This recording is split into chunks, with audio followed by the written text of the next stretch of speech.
Hi everyone, I Sunil Gupta welcome you at the platform of Educami.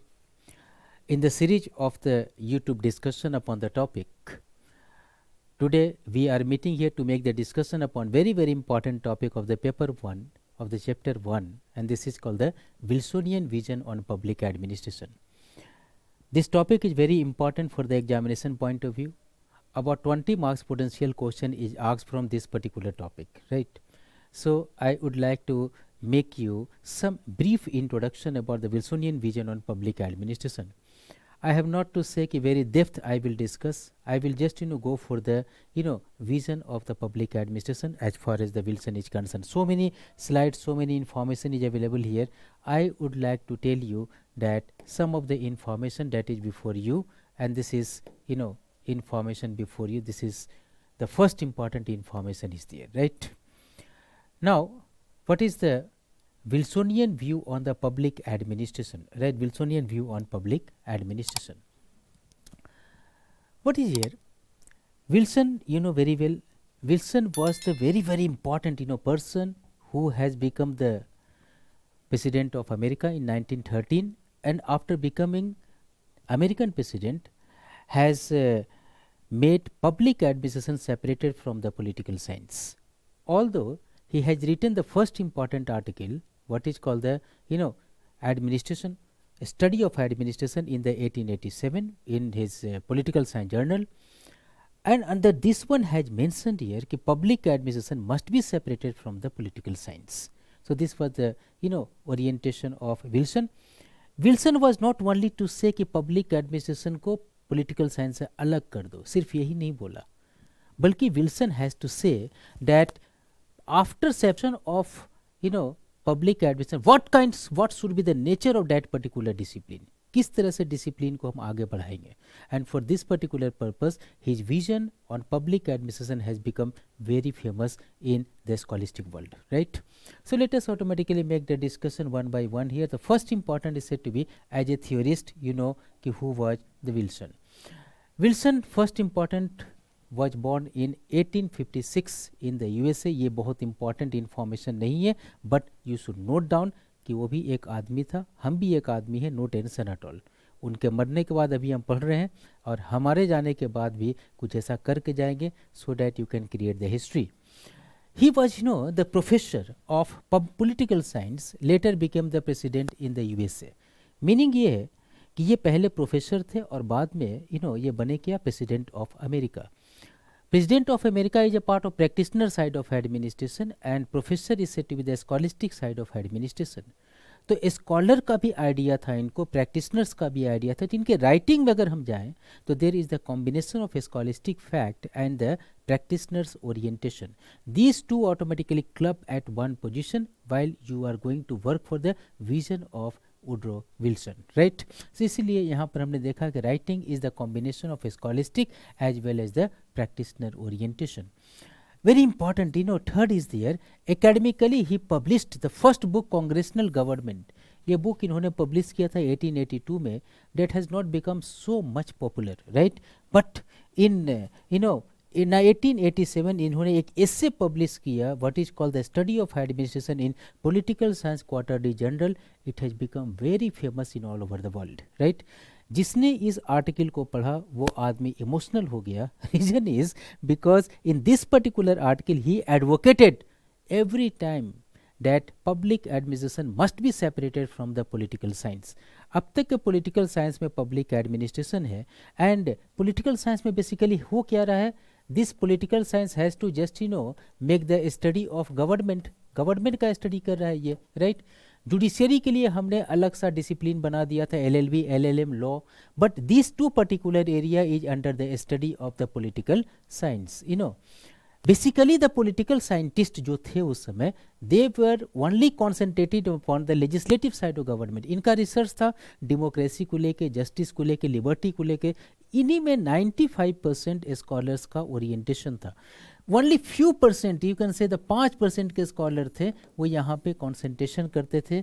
Has to make the study of the delegation, coordination, functional specialisation, span of control, span of command. So इस इतने तरह के चीज़ को जो देखते थे ना वो सिर्फ 5% scholar. According to Wilson because political science का कॉन्सेंट्रेशन इसी पे है, तो इसको एक अलग डिसिप्लिन बनाओ, what is called the politics, and this particular discipline should be different, and this particular discipline should be known as public administration.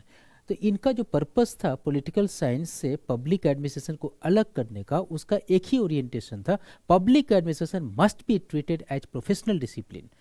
Public administration को अलग करेंगे तो अलग इनके स्कॉलर आएंगे, अगर इनके अप्रोच होगा, एंड फिर ज़्यादा रिसर्च एंड डेवलपमेंट करें तो bureaucracy is getting scholastic support while executing the authority. Execute करेगा जब डिस्ट्रिक्ट कलेक्टर अपनी अथॉरिटी को, तो उसको एक मॉडल मिलेगा, उसको एक थ्योरेटिकल सपोर्ट मिलेगा, उसको एक रिसर्च एंड डेवलपमेंट का टीम मिलेगा।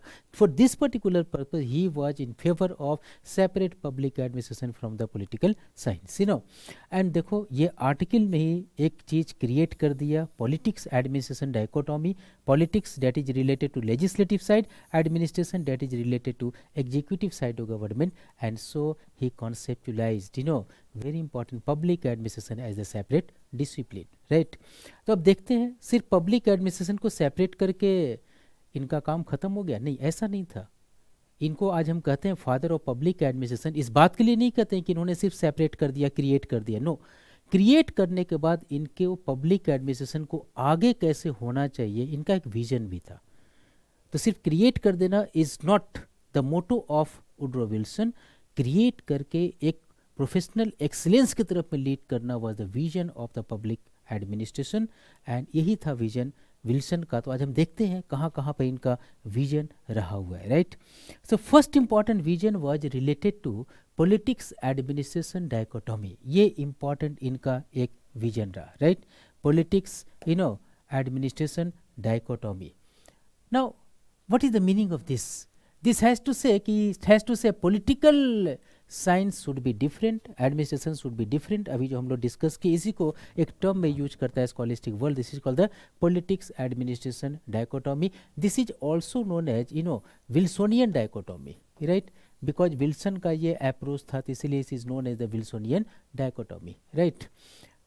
अब क्वेश्चन इज देयर कि भाई साहब आप क्यों अलग करना चाहते हैं पॉलिटिकल साइंस से पब्लिक एडमिनिस्ट्रेशन को? तो इनका रीजन था, he has given 4 important reason. First important has to से because politics has to concern with expression of state will, and public administration is concern with operationalisation of the state will.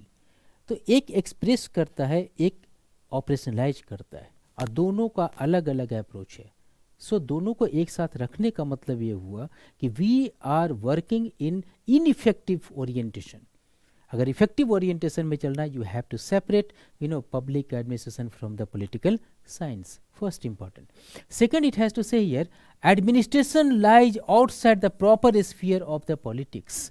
तो politics से बिल्कुल ये अलग है, because इनका methodology, जो काम करने का तरीका है, modus operandi is very very different, because they are going to work upon delegation, coordination, span of control, unity of command। इस पर ये फोकस कर रहे हैं कैसे एग्जीक्यूट करेंगे अथॉरिटी को, एंड आप फोकस कर रहे हैं democracy, justice, liberty, equality, fraternity, इस पे आप रिसर्च कर रहे हो। तो ये दोनों का सोच बिल्कुल अलग है, मेथोडोलॉजी काम करने का बिल्कुल अलग है, शुड बी सेपरेटेड फर्स्ट।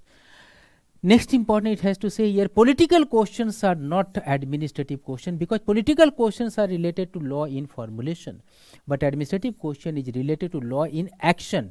यहाँ पर action थोड़ा सा ये प्रिंटिंग मिस्टेक है, what is called the action। देखो लॉ जब एक्शन में आता है तब पब्लिक एडमिनिस्ट्रेशन शुरू होता है, लॉ इन फॉर्मुलेशन तो ये पॉलिटिक्स का पार्ट है। तो पॉलिटिकल क्वेश्चन लेजिस्लेचर में होते हैं, एडमिनिस्ट्रेशन के एरिया में नहीं होते, एडमिनिस्ट्रेशन के एरिया में तो उसका ऑपरेशन होता है। सो वेरी इंपॉर्टेंट, दोनों का ईयर देखो स्फीयर अलग अलग है, should be different from political science. And the fourth important, it has to say कि administration is business like discipline and professional in nature, whereas ये प्रोफेशनल इन नेचर नहीं है। तो प्रोफेशनलाइजेशन उसमें नहीं है, ये बिल्कुल प्रोफेशनल है, बिल्कुल प्रोफेशनल एक एटीट्यूड के साथ काम करता है। So very different, this attitude is very different. तो based upon this particular area you can say 4 important area थे। Based upon that Wilson has made the distinction between public administration and the politics. And then this is concern because इनका ये कहना और इसके बाद इन्हीं के एफर्ट से अलग हो जाना पब्लिक एडमिनिस्ट्रेशन इन्होंने डिसिप्लिन को इंडिपेंडेंट डिसिप्लिन बना दिया, सिस्टमैटिक डिसिप्लिन बना दिया, and so we have to say he is the father of public administration. So very important area. पहला कंट्रीब्यूशन था पबैट को पॉलिटिकल साइंस से अलग कर देना एक पर्पस के अनुसार, एक लॉजिक के अनुसार, right. So based upon that first important area, right. Second important vision was what? That is the vision of the second. This is related to public administration as a part of the science. Science is concerned. Political science is a part of humanity, right? But public administration is a part of the science. Meaning is what? जब हम administrative concept की बात करते हैं, delegation pattern की बात करते हैं, कोऑर्डिनेशन पैटर्न की बात करते हैं, हायरार्किकल पैटर्न की बात करते हैं, हायरार्किकल अरेंजमेंट की बात करते हैं, तो everything is very very scientific in nature. इसके बीच में क्या है ना, कुछ प्रिंसिपल एग्जिस्ट करते हैं. ये अब कोऑर्डिनेशन करना था, coordination is based upon certain principle, right. And principle are what? Principles are based upon objectivity, predictability and universality. ये तीनों कैरेक्टर साइंस कैरेक्टर है. एंड सो ये चीज़ पॉलिटिकल साइंस में नहीं होता. पॉलिटिकल साइंस में डेमोक्रेसी का चार आदमी चार तरह से डिफाइन करते हैं, लेकिन अगर डेलीगेशन करना है हमें, देन डेलीगेशन का pattern will be almost the same. कुछ प्रिंसिपल पर बेस्ड होकर डेलीगेशन का काम करते हैं. Rules regulation that is a part of the fixed principle. इसमें साइंटिफिक कैरेक्टर है, प्रेडिक्टेबिलिटी, ऑब्जेक्टिविटी एंड यूनिवर्सलिटी. यहाँ पर साइंटिफिक कैरेक्टर नहीं है. इसलिए इनका एक टर्म आता है कि public administration is the latest fruit of the science of politics. Politics एक ट्री की तरह है. ट्री में जब फल आ गए, अब देखो फल को अगर ट्री में छोड़ दोगे ना तो वो फ्रूटफुल नहीं होगा. बेहतर होगा कि अगर ये फ्रूट हो चुका है, मैंगो हो चुका, पूरी तरह से राइप हो चुका है, तो बेहतर है कि उसको निकाल के अलग कर दे. Same thing is there. It is the latest fruit of the science of the politics here, right? And इनका ये भी मानना है कि it is based upon the fixed principle, fixed law, scientific standard is there, and for this particular region we have to say कि this is the professional and the scientific discipline. तो जब हम अलग करेंगे तो इसको हम साइंस कैरेक्टर की तरह ट्रीट करेंगे, ह्यूमैनिटी कैरेक्टर की तरह ट्रीट नहीं करेंगे. This was the vision of Woodrow Wilson, right. Third important vision was there public opinion in public administration. तो देखो ये पब्लिक एडमिनिस्ट्रेशन बनाना चाहते थे किस टाइप के, not autocratic in nature but democratic in nature. If you are district collector, then district collector should take the decision based upon public opinion. अगर आपने कुछ भी लॉ बनाए, रूल्स बनाए, रेगुलेशंस बनाए, एग्जीक्यूट किया and public is getting reaction, तो आपको समझ लेना चाहिए कि some grievances would have been taken place. Immediately you have to stop, you have to incorporate the public opinion in your decision making and then you have to take the action. कहीं ना कहीं पे इनका एक orientation है that is related to citizen administration interface. आज हम police public relation की बात करते हैं. This is nothing but is a part of such kind of approach is going to be happen. तो इनका देखो according to Woodrow Wilson, administrative system should incorporate democratic feelings of the government. इनको लेके चलना चाहिए. And spirit of the public opinion should incorporate in public view and honest public criticism. देखो अगर public criticism अगर कुछ होता है ऑनेस्ट लेवल पे, तो एरोगेंस पब्लिक एडमिनिस्ट्रेशन का नहीं होना चाहिए. Public administration should incorporate the values and the opinion of the people, right. तो वेरी इंपॉर्टेंट फैक्ट ईयर, इस चीज़ को भी इसमें इनकॉर्पोरेट इन्होंने किया. तो वेरी ग्रेट. तुम अब तक देख रहे होगे कि इनका जो व्यू है that is very very positive, inspirational and the facilitative. बहुत प्रैग्मेटिक व्यू के साथ इन्होंने पूरे सिस्टम को डील किया, right. And the last important is there what is called very great, and this is related to this one, comparative study in public administration. इनका मानना था कि जब हम पब्लिक एडमिनिस्ट्रेशन को अलग करेंगे तो research and development will start. Research and development will start तो based upon what? Based upon domestic study और द ग्लोबल स्टडी. इनका मानना था ग्लोबल स्टडी, कंपैरेटिव स्टडी. जैसे for example we have to make the study of bureaucracy in America. America के revenue administration में हमें research करना है. तो एक तो हुआ कि अमेरिका अपने कॉन्टेक्स्ट में रेवेन्यू को रिसर्च कर रहा है, और दूसरा हुआ ये कि सेम रेवेन्यू एडमिनिस्ट्रेशन कैसा है इन फ्रांस, कैसा है इन कनाडा, कैसा है इन यूके, कैसा है इन इंडिया, एंड सबको लेकर के फिर हम स्टडी करते हैं. That has become more and more pragmatic. This is the vision of Wilson. Wilson has to say comparative studies should be done in public administration. अगर आप comparative administration करेंगे, you can understand your shortcomings about it and you can maintain the peculiarity of the administrative system, right? And another important comparative study में vital experiences आपको मिलता है from different approach, and you have to make the comparative analysis of various political administrative system, right? And so Wilsonian vision में चूँकि comparative analysis का बात है, बाद में इसी comparative analysis को रिक्स ने बोला, the Ricks is also called the father of comparative public administration, but यहाँ भी disputed है. यहाँ पर कुछ स्कॉलर ऐसे हैं कि रिक्स को फादर ऑफ पब्लिक एडमिनिस्ट्रेशन नहीं कहते, comparative public administration, it is being said to be the Wilson as the founder of the comparative public administration. So due to this particular reason these are the vision of Woodrow Wilson. Woodrow Wilson का बच्चे ये vision था, इनका ये मानना था कि every 10 years there must be reform in public administration and it should be based upon the comparative analysis. So based upon this one, these are the vision of public administration में Woodrow Wilson का एक vision है father of public administration का. तो आज इतना ही तक. इनका क्रिटिसिज्म और इनका रिलेवेंस क्या क्या है, we will have to make the discussion in the forthcoming lecture. हम लोग बाद में इसको डिस्कस करेंगे.